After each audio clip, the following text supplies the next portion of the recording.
Guys, hapit-hapit lagi mahuman. So man ako sa bintana.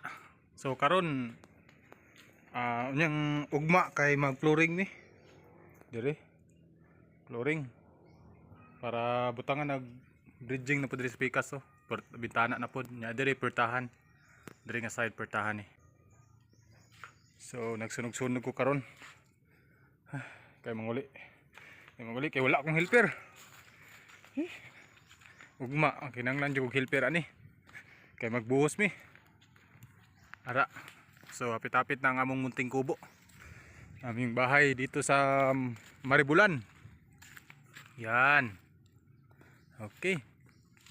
So ito yung kinuha namin na ubod noong isang araw. Ito pala oh. Hinain ng manok. Marami kasing lamok dito guys. So nagsusunog ako.